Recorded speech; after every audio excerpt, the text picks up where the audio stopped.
Welcome to Real Flix Reviews. We're like a book club for people hate reading. This month we're doing Robin Williams drama, so Ryan picked the movie Good Will Hunting, made in 1997. We talk about Firefly Episode 7, and we bring you movie news at the end of the program. This week we have Jonathan Charney, James Stevens, Ryan Preston.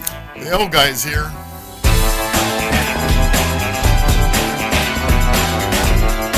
So Ryan, what's this movie about? Good Will Hunting, 1997, directed by Gus Van Sant. Will Hunting, a janitor at MIT, has a gift for mathematics but needs help from a psychologist to find direction in his life.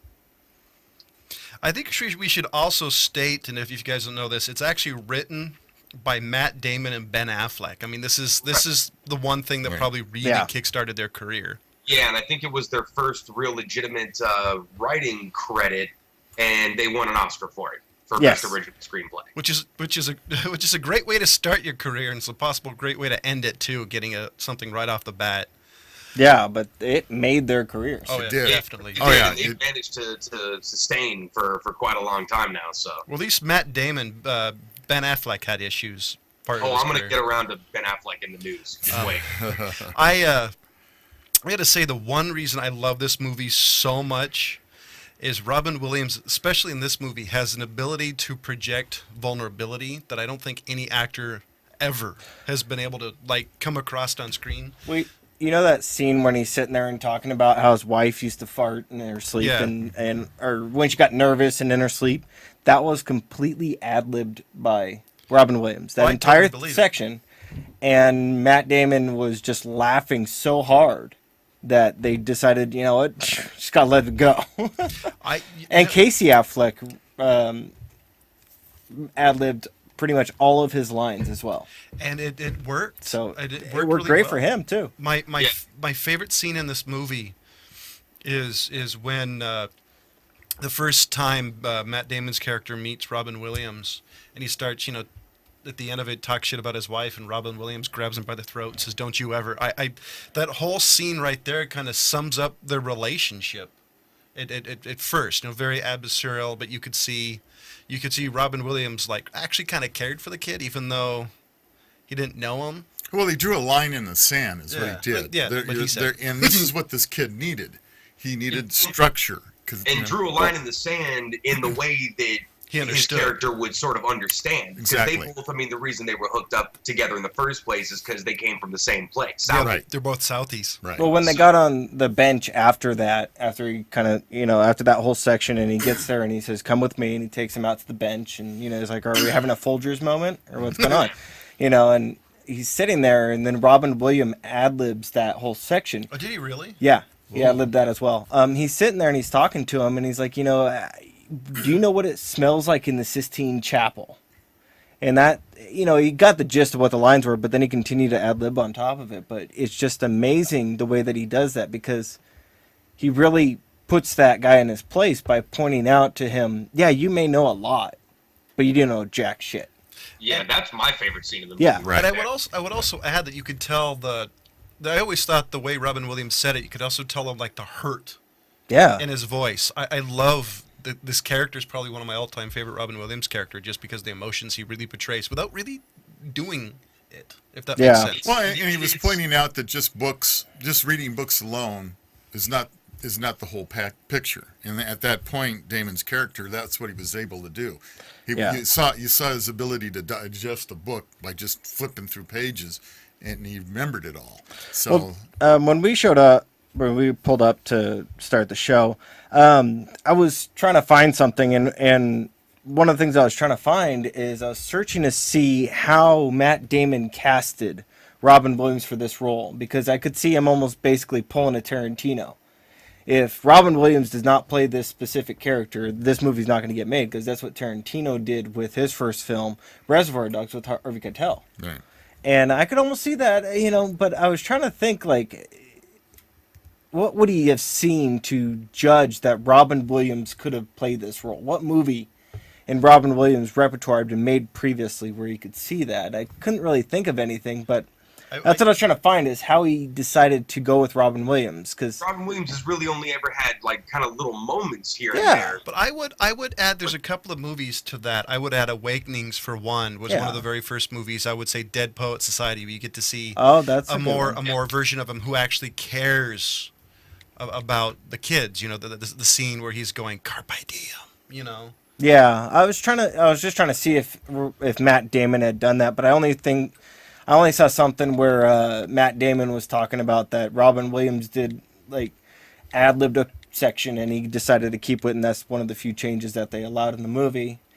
But it's just one of those things, like how good of a role he played in there that I could see him almost being like, this guy's got to be him. And I have to admit, I almost feel bad sometimes watching this because Ben Affleck and Matt Damon are really the stars, especially Matt Damon. But to me, this is more like starring Robin Williams with the two other guys, because I still think Matt Damon's character was a little flat. I think for what he set out to do, he did an amazing job. Even when they're sitting there and he's talking to him and he's like, you know what the best part of my day is pulling up and having in that 10 seconds on my walk to that door. The way he delivered that line and he talked to him, and like pretty much when he's saying, you're not going to be a success because of yourself. You're going to be a success because of us. We want you to do that. We don't want you to be here and stuck, because you can do better. Yeah, that whole section right there was amazing. Yeah, and what was the other line? Something about, and you're a winning lottery ticket, but you're afraid to cash it in. Yeah. Right, and he said it perfectly. He's like, you don't owe you. Fuck you. You owe us. Yeah. Because I'm never gonna get out of here. I think he said something like, I'm gonna wake up tomorrow and be 40 No, 50. Yeah. or 50. So Yeah. We said sums it up right there, and I don't think Matt Damon was flat. I think that's almost how his character was supposed to be. That's what I'm trying to say. The scene we brought up before with him at the park, where Robin Williams is basically explaining to him, your frame of reference for life is based off of these books, not life itself. Exactly. Yeah. Yes. So he almost doesn't have the experience to be more. He is just that knowledge in his head. That's all. The other thing that was hitting him was the blue collar lifestyle that he grew up with and what that was all about. He had no point of reference for academia and what his talents really were. He really said, I got to be a auto mechanic. I got to be a plumber. I got to be an electrician. I got to be, I'm a blue collar type of guy. Well, it was almost like, no, I don't deserve this. I deserve to be a brick buster. You know what I mean? Like that's what he felt his lot should be. And Professor Gerald Lambeau, Stellan Skarsgård, like when he's talking to Robin Williams at the bar, and he's like, I don't get why he's hanging out with these deadbeats. Right. And Robin Williams turned to him and goes, no, you don't get it. That's loyalty. Yeah. And that's why he wasn't going to leave, is because of the loyalty. And I like what he says is, if he asked any one of these guys, they would come and bash your skull in. Yeah. And when they're in the car and he sees that guy that used to pick on him in kindergarten, and they're like, we're going. And Kay's like, I ain't get out of the car. He turns around and goes, you get out of the car. If you do not get out of the car, when I come back, I'm dealing with you next. Because that's just the loyalty that he had with those four guys. You don't want to go out there and have to get arrested after beating these guys up. Yeah. Right. Well, I kind of agree with Casey Affleck when he's like, we got snacks now. What are we doing? Yeah, I kind of get that too, No, you're right, though. I mean, kind of like that's the loyalty of friends have. And I think that was one of the reasons why that the ending scene works so well with Ben Affleck saying, I'm going to kill you if you don't get out of here. Yeah. And Matt Damon's like, what? Say, no, I'm actually going to fucking kill you. Yeah, no, that's one of the best scenes of the movie. Also, just because of the frustration, if you've ever had a best friend, how frustrated you can get sometimes at the seemingly dumb shit they do to themselves, Yeah. You're frustrated because, just like, I know you're better than this, what's going on here? And that was a great moment, you know what I mean? And it showed exactly that, just like, what the hell's going on here? I can't let you do this to yourself. I will see I love the scenes that kind of show his genius, to kind of switch topics a little bit. My favorite part on that one is when he walked into his girlfriend's place, hand her that napkin with the answer to the formula, and a scene following that when she was talking about, wait, you studied organic chemistry? Nobody does that for fun. Yeah. Well, that scene, just all of that, I really enjoyed. yeah, I agree with that. So, but have you seen? I'm sorry, James. Have you seen? I'll think of it in a second. The Other Guys with yes, Will Ferrell and Mark Wahlberg. yeah, I have. When Mark Wahlberg's character shows off that he can dance ballet because he learned how to dance ironically in front of the queers who danced. I feel like that's almost why Matt Damon did it. He's like, I'm almost doing this just to prove that these idiots are dumb. Well, that's the thing he says. You know, he basically compares himself to a musician, a really great musician like Mozart, Beethoven. When he looks at things like that, they just click. They make sense. And they make sense, and they stick in his head. That's why he got so mad at that guy, you know, when he was telling him, you know, I'm not going to do this stuff. And he says, you know, and he hands him that piece of paper that he basically created a whole new formula that simplified all these big equations, and he hands it to him, and he's like, you know, I'm tired. I'm not going to be sitting here explaining this stuff to you, and I really wish I didn't have to, because it's pathetic seeing you guys, you know, screw it up. And then he sets it on fire, and he looks at the guy, and I love the way that Skarsgård played that right then, because it just showed the difference and the hurt and disappointment and frustration on his face that this kid is wasting it, you know? He doesn't even know he's wasting it. Yeah, he doesn't even know he's wasting it either. You guys totally reminded me of knows he's wasting it, but doesn't give a shit. Yeah, I think Ryan's right. Maybe towards the end, I think. But in the beginning, I don't think he even knew he was wasting it. No, see, I think part of it I think you're right because the blue collar, but I think the one where he knows he's smart, when you had that Harvard guy spout off something, and he walked up and said, oh yeah, that's on page 98 of this book, or why don't you do this? 95. Well, 95, 98, you know. But, you know, I think he knows he's smart, but I actually think between his loyalty, and I just don't think he cares. He's like, you know, this is my life, I'll stick to it, you know, this is my lot. He loves information. That's pretty much what it seems like to me, is he loves to have knowledge and interaction with the books. That's the thing that he loves, is to sit there, and that's why you saw him sitting there just reading the pages. Mm-hmm. That's why they had a couple scenes of that.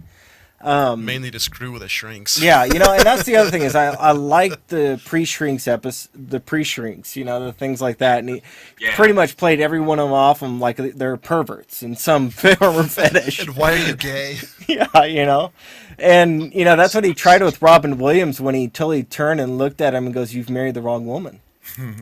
And you know, and that's the thing where he says, you know, you looked at a painting of mine and you ripped my life apart. You know, but you don't know anything. And when he was talking and says, you know, like the visiting hours, and that doesn't apply to you, my wife was almost crying because that's how it was at the hospital. They didn't mess with her. She was supposed to be there for 5 minutes, and they didn't mess with her. And that's the same thing is, you know, he doesn't know that.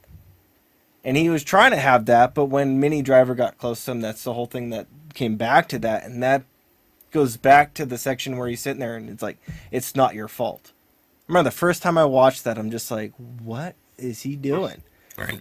You know, and then it kind of started clicking when he kept on saying it over and over again. I liked the way that they portrayed that off each other. Mm-hmm. That was a really well done scene. I would also say another scene that was really well done is the one where she said, I love you. Yeah. And he was so like what? No. And that's when you saw him reverse gears and insult her and try to get her to basically hate him. And you could see that. Yeah, he just set fire to the relationship in an instant. You know? Yeah. One thing that I actually really appreciate about this film is that there's the Gesundheit? Take two. Yeah, take two. Anyway, the insinuation of sex, but not the showing of sex, because I think that would have taken away from the movie, and I'm glad that they didn't go that route. Yes. And I don't think this goes back. Gratuitous is the word it would have been gratuitous. I think it goes back to my theory on movies. The more sex and more body parts shown in a movie, the worse the writing is. Yeah, and you know, exactly what it is. I had a crazy crush on Minnie Driver back then. That was when she was cute and hot, and absolutely. You know, it kept her mouth shut on some political views. But you know, hey, you know, But And all people call me a Hollywood jerk people for that saying do. what But you you just know, said. but She was cute in this movie, but she did need to change Yeah, her exactly. political outlook in yeah. life. Well, she also didn't need to take her top off to continue to be cute in the film. Oh, and well, she didn't get paid $500,000 like another That's true. well-known actress did. But see, I would make note. I see that's the talent of anybody, whether male or female, that they don't have to do something sexy to be able to carry a scene. Yes. It's their ability Right. and the writing, the director, the producers that allow them to carry it without having to show nudity. Well, the plot in this movie is so high concept that it really relies on really three-dimensional character performances and amazing writing of the moments. I mean, because you're watching just somebody grow just a little bit. You know what I mean? And it's the way that they focus on that takes real skill to write that. And you Well, know, yeah, exactly. How many did it say? How many years it took them to write this script? no. It was No. a while. They were working on it for a while. If I remember right. It's so brilliant the way Yeah. all the characters are. You know what I mean? You feel everything of where they're coming from and their mindset then, and you agree with all the characters even if it's contradictory. Right. You know? You know what I would add? One of the reasons this movie is amazing is the fact the plot is simple. I mean, it's an extremely simple plot. Yeah. It's a little thin, but when you put it on everything, especially what Ryan said with the amazing characters and everybody really being hashed out. I mean, the development It's of the amazing. characters. Yeah. Be able to write a script and write into it, okay, this character is going to act this way, and this character is going to act, their ability to tie this all together. When you read a script, if you've never read a script, when you read a script, it's not like reading the novel. Inside the script is the scene layout. Yeah. Everybody's got to, act and what the whole Where thing they is. come in, where they're standing, where Absolutely. they're sitting, if they're reading a book, if they're drinking coffee, all Whatever that it may stuff. be. So Exactly. So And, and there's a lot of choices that an actor's going to make when they read a bit of dialogue. Yeah, and they can, what's Oh, the yeah. emotion behind it especially and all when it comes into Robin Williams. Oh, man, yeah. Well, and you said it, since he ad-libbed it, so much of it. Again, that's the genius of Robin Williams. Yeah. So with that being said, something more than Hold just it was something about the beard and the hair. I don't know, it made him this kind of soft, like approachable kind of character, but you saw none of the goofiness in his eyes. Yeah. you know, None of the twinkle. point that out you one. I want to usually answer see. something about that, too. I would- kind of wore down by life a little bit. I would say he was more to me. The appearance he got was kind of the burned out professor, the burned out smart guy who was just tired of the BS, tired of everything, and said, "I'm going to make an actual difference to people who actually care." Yeah, but I mean, you saw really none of The Robin Williams we know. the big performance. Nothing was big. Everything was really drawn back. It was not the Robin It Williams. wasn't that it wasn't the manic Robin Williams. Yeah. Right, I it wasn't felt- any Robin Williams that we've really seen. Even stuff like Dead Poet Society had sort of those moments. Comedy Yes. elements. Comes alive and Yeah. And I kind of thought while watching this movie is that this is probably more in real life what Robin Williams is like. Yeah. I think this role he's was such a regular guy. yeah. This is as close to maybe being really how he is. Yeah, and the way that he speaks about his wife, it's probably one of his ex-wives that was farting in her sleep and Yeah, stuff like probably. that. He probably got that phone call. You bastard. And she farted so loud one day she woke the So- dog up. And herself. Yeah. So, one thing I actually want to point out about this film was so genius that it was nominated for 20 awards. Many of which were for the 70th Academy Awards, which it won 2. It won for Best Supporting Actor, Robin Williams, and the Best Writing / Original Screenplay for Ben Affleck and Matt Damon. And then it also won the 55th Golden Globe Awards for Best Screenplay. So, I mean, that was saying something for two no-name guys who were writers. Yeah. And then they basically took a chance with Gus Van Sant, who was actually he really didn't have anything. And Mel Gibson was originally asked to direct the film, but he said he walked out on it. He said no, which is kind of interesting because of what. I think it's kind of good too. I mean, Gus. I Van kind of Sant agree. I agree. has- I'm glad he has walked out. I agree. So And with also, that being did said, you, what would you give it? hold on, I got one more thing. Well, you got This it. is an urban Running out of legend time. I'm the as far as official I'm timekeeper. concerned, but Bob Saget was supposed to be originally casted for some role. I couldn't find out what role he was originally casted for. And that's as much as I want to And know I'm so about happy Bob Saget. he wasn't on any of them. The dirtiest, most unfunniest person on the planet. Oh well. So okay. on that You're note, welcome to I your got opinion. I got one last question. Hey Ryan, do you like apples? Yeah. This movie deserves a 5. How do you like them apples? So Ryan, what's your retort? Oh no, this is a resounding 5, dude. I mean, this is one of the most perfect movies I've ever seen. And I'm so glad I got to do that before you did it.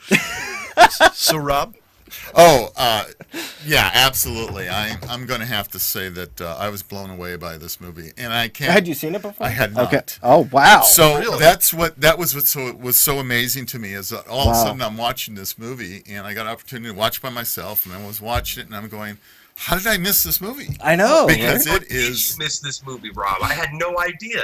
That and he's Yeah. the movie, and he's I know. the Oh, OG you're movie welcome. nerd. It's in my I know. wheelhouse. How I missed it, I don't know. But So Good Will Hunting was probably the second movie I bought on DVD when DVDs came out. It was A Beautiful Mind and probably Good Will Hunting. yeah, I'm so not going to say what my second DVD was. The So Punisher, Dolph Lundgren. No. I know what my first was. He got it.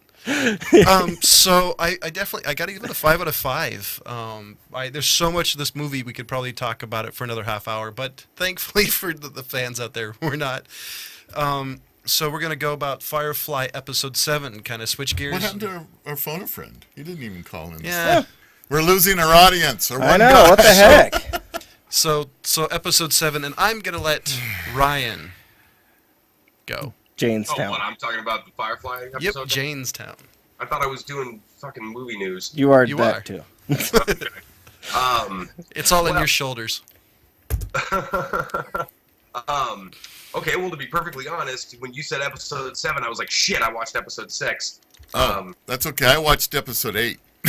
Nice. So maybe between you and I, See? there's a 7 in there somewhere. Well, see, Fox, this is all your damn fault for screwing stuff up. No kidding. Well, I mean, I've seen the episode or the series a couple of times before. The Mutters I was episode. I just wanted to rewatch the episode again, but I watched the wrong one. Okay, but just real quick, kind of broadly, this is another show where the characters are really hashed out.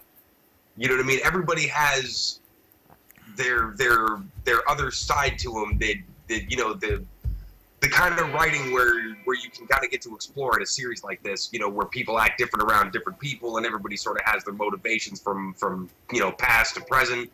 All of the characters are really three-dimensional, and it's a cross between a western and a sci-fi. And there's really nothing for me to not like about the show. Yeah. I do think this episode is the one you actually get to know more about Jane, besides the fact he's a goofy son of a bitch or wants to kill everybody. Jamestown.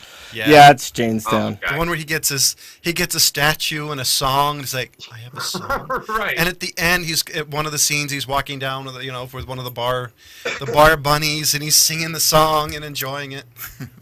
So, actually, a little bit of trivia is actually Adam Baldwin stole the statue's head after this episode, and it's actually there's a little. If I have yet to do this, but there's a little Easter egg later on in the episodes where he's got the cracked head somewhere stashed on the Firefly. Oh, is that right? Yeah. Oh, that's So that's funny. something we should keep an eye out for Oh, as we yeah. continue to watch this. But this is actually one of my favorite episodes. I That's so love. funny. I love the song. I just love how funny the bar scene when they're sitting there, Yeah. and the song starts. And the Jane, doctor. anything has you the want to best- shed any light on this? The No. the doctor has the best reaction. The hands in its head is like, ugh. Like you have a really bad hangover. He does that a lot.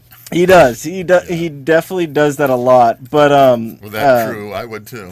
I like Wash. I love Wash's response to it. Can we go to the shitty little town where I'm hero next? Right? You know. Or the what's her name was basically paid for so she could pop that one guy's the guy's son's virginity. So we've come to an absolute dead still on this movie, and the Well, it's- show. it's and, actually it not was a- a good episode. I had a good time. Next, Yeah. Anyway. Well, there was more to Well, my we point. don't but- want to go too deep into the episode. Jeez, come on. Okay, off the only episode. Jonathan well- can make everything come to a screeching halt. Well, before the bastards continue, Gonna say, remind you guys that we do have a Facebook page. Tell us, is there a theme you want us to do? Something like hate mail? Do you want like writing all these people and tell them why they really suck? Please let us know. Matter of fact, you can donate to the cause, buy us some movie passes, or just tell us why you think we're the best movie show on the internet. Or somewhere in between, it'd be fine. And Ryan, you're up. All right, movie news. I actually wrote down a couple of things on a little card here. Oh my God, You hard heard copy. I know. Okay, Hopefully his writing's better than yours, James. now, in the I can read mine just fine. in this world of everything has become a comic book movie, I've sort of lost track of all the shit that people are writing down for comic book movies. I've sort of just decided to kind of take them as they come. Although I was excited about hearing about one movie, and the reason I found out about it is because of a casting choice that the movie made, and then I was like, wait a minute, what is this movie? It's called Suicide Squad. I'm not sure if you guys have heard of it. Yeah, I've heard of it. I just recently ran into something, but I didn't actually read it. So Yes. Harley Quinn. read James, this article. or anybody, have you guys seen Wolf of Wall Street yet? Have you watched that? Yes. No. Okay, the chick that played the Duchess with the crazy Long Island accent, the really hot blonde chick in the movie that was Leonardo DiCaprio's wife. Okay, we'll take your word for it. Okay, anyway, they cast her as Harley Quinn. Interesting. Right. Okay, now what do you think about this? Jared Leto is the Joker. Wow. I'll be completely honest. After what's his name, Brokeback, as James calls him. We can call him Heath Ledger. Thank you. Does he really have to live down? No, I'll give the guy some credit. I'll apologize. I was trying to remember his name. All I could remember is what James was called him. But after his death, I'll be honest. I never want to see another Joker, just because he to me is basically the definitive Joker besides Mark Hamill in the cartoons. So wait, go back to who you said, Jared Leto, right? Jared Is Leto the Joker. from Requiem for a Dream and the band 30 Seconds to Mars. Did they say about how he's gonna play the Joker? They did. I mean, it's really, really, really early stages, and it's really just a couple of casting choices. But just from what I remember of her name is Margot Robbie. Yeah, Margot. Margot. Because I have Margot. to It's admit, spelled Margot. Don't put a T there if you don't want a T. I'm curious about her because It's the originally French, she was no. made because of the cartoon. No, and she'd be everybody pretty- liked her in the Batman cartoon. They entered the comic book, so I'm kind of excited. Right. To That see would how be an they play interesting her. thing. But she was such a really, really awesome character that everybody's wanted to see, ever since. And they put her in pretty much all the video games and everything. She's in everything. I think she's even in the comics at this point. All right. Right. I mean, really, after Wolf of Wall Street, I remembered all of her performance in that, and I'm really interested to see this one. So, So do you got anything else? I have two things. Real quick, we're going to get another Bourne movie done by Yes. Paul Greengrass, With the guy Matt that did Damon. the original three, in 2016, back with Matt Damon. Yay. So that would be awesome. I know we're all Bourne poor fans here. hot guy just got dethroned. But I actually liked his I like Bourne. I like take Bourne. on it. Yeah. I did. I really did. I like Jeremy Renner. Besides the 45-minute That car was- chase that was scene. done not by Paul Greengrass. That was sort of this Yeah, I got it. Oh yeah. No, I understood. the franchise, but Yeah, it wasn't necessarily Bourne. It was the Bourne. It's actually the reason that Matt Damon didn't do it is because this other director did, and he wanted to have sort of the loyalty to Greengrass. That's good. The last one was in the Bourne universe. This one brings it back to being Yes. Jason. Exactly, right back to Bourne. Or whatever now, his real name moving is. on, I told you I was going to bring up Ben Affleck, and I can break down the stats if you Oh, want. yeah. According to Rotten Tomatoes and some math, amongst some really prestige directors, Ben Affleck is statistically the best director of the last decade. Bullshit. I can break it down. All that bullshit. But I will point out this: Nolan hasn't beat.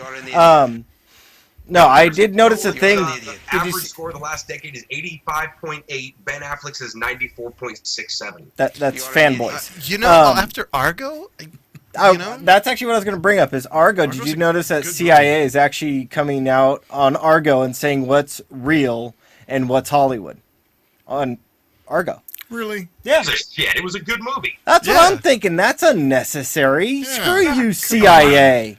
Stay out of the movies. You know what? This guy's Maybe it was too close to home. No, you know what you know what it probably was. It was probably more. It was probably the real life was probably more ridiculous than the movie. Yeah. So they're probably like, come on, you got to play it up a little bit more. But it really reeks of just some asshole walking up to a kid and snipping the line on his kite. Yeah, that's what I'm like. Or his yo-yo or something. That's the only thing I want to bring it up way uncalled for. So the CIA's being Yoko Ono? Yeah. Yeah. They're just idiots. God. You got anything else?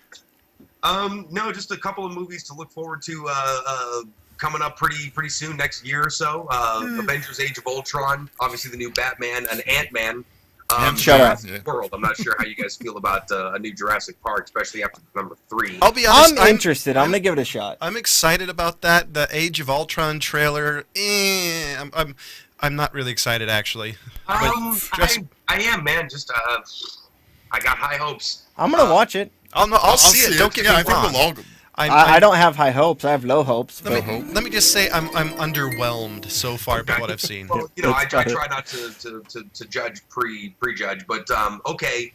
Really, the last thing I wanted to bring up though was we are going to get a Deadpool movie. I want to see that. I can't wait. I am excited for that. Can there be anybody else but Ryan Reynolds to pull that off? No, there's nobody as goofy enough. He was the perfect choice for that character. Yeah. I agree. I got your guys' back on that completely. Have you seen we posted to our Facebook page. There's like a test footage or something. Maybe it was part of a trailer, but the way he played it off was amazing. Yeah. So you got to check it out. For anybody who knows Deadpool, it's one of the funniest comic books out there. I mean, it's such a favorite, and to everybody for many different reasons, not just the violence, but the because he's really smart ass. There's this he breaks down the fourth wall so much and talks directly to the reader, and it's really meta and really funny. He's a comic book character who knows he's a comic book character. Right. Pretty much. I mean, so to see him live action, man, it's going to be something else. There's a movie I'll actually pay to see in 3D. Yeah, for sure. So I got one thing I wanna. Okay, you better make it quick. I want to ask you guys. So, what do you guys think? Do you think Quentin Tarantino's time has come? For what? No. He's planning on retiring right after he releases The Hateful Eight. He's announced it. He's more serious than ever. The question is what they're saying. Retired from what? Directing or movies? Because if it's retired movies, for how long? For Christ's sake! Well, Really? Wait, hold on. Here's the thing. I want him to retire from movies so he can do HBO's miniseries. I want to see an 8-episode long Tarantino movie. Because he hasn't said. He just says he has a retirement plan set up for after his 10th movie. And I'm still thinking, dude, your time has not come yet. I mean, he's going to release it on 70 millimeter. Still. Would you hear what he said though? That he's again, Quentin Tarantino is a nut, and he's crazy for making movies, and he's a nut for pop culture, and he's just kind of a little eccentric to begin with. That's what I'm kind of thinking. I'm hoping this is just a drama play. But I don't even think it's that. I doubt it's that. I hope not. This stunt press conference kind of guy, but. He doesn't even hardly ever do that many interviews, or when he does it for 4 hours. But still, he's really into his discography or whatever you call it. So I could see him. He's afraid of making a bad movie. So I've actually heard him in interviews talking about that he'll stop making movies before he makes. He's so neurotic that's probably true. But again, dude, retired for how long?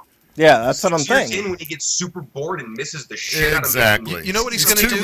He's too young. I mean, he's going to have to do something. See how old he is. You know what he's going to do? Maybe 40. He's not 80 years old. No. In bedroom. You know what he's going to do? He's going to write the War and Peace version of movies. 51. It'll be 5,000 pages, weigh 20 pounds, and have more neurotic information about movies than anybody actually needs to know. I know, you're going to use it to squish War and Peace down. Right? And so talk about movies next week is the old guy's pick. So this was interesting. The first movie that I was going to pick, after reading IMDb, it's partly a comedy, so I can't use it. I'll have to wait for the next comedy pick. Well, so is Good Morning Vietnam. No, well, we did Good Morning Vietnam. Okay. Yes, that's fair. As long as it's Is that fair comedy drama. Okay. Yeah. Well, then the one dramedy. I want is Patch Adams. Okay. That's a drama. Yeah, drama comedy type of thing. I was reading No, it. that's a pretty bloody sad movie. In spots, it certainly is. I really enjoyed it. It's a good movie, and it's about a real guy too. Actually, I would say it works perfectly because it's like it's like parts of MASH. It's a dramedy, so definitely I think that's a good choice. Good. Then that's the pick. Okay, and next week is episode 8, Out of Gas. The one he watched Netflix, this week. Yeah. So he's over prepared. I figured that I'd pull it up on Netflix before I announce it. Wait, so we Now actually I did got our to go homework back and this week? watch 7 then. Well, it only took me like 2 seconds, but sure. I'm impressed. Wow, ladies and gentlemen, Boys and girls. yes, I'm hoping there's a lady out there watching. Hi, Laura. By the way, my apology. Yeah, Laura. Hi, Laura. Not likely, unfortunately. So Really? I gave Good Will Hunting Oh, 1997 a 5. James gave it a 5. Ryan gave it a 5. Rob gave it a 5. Another rare trifecta. Yep. for How do you like Flix them reviews. apples? For 5. And next week's episode is episode 8 of Firefly. And as always, we'll see you next week. Goodbye.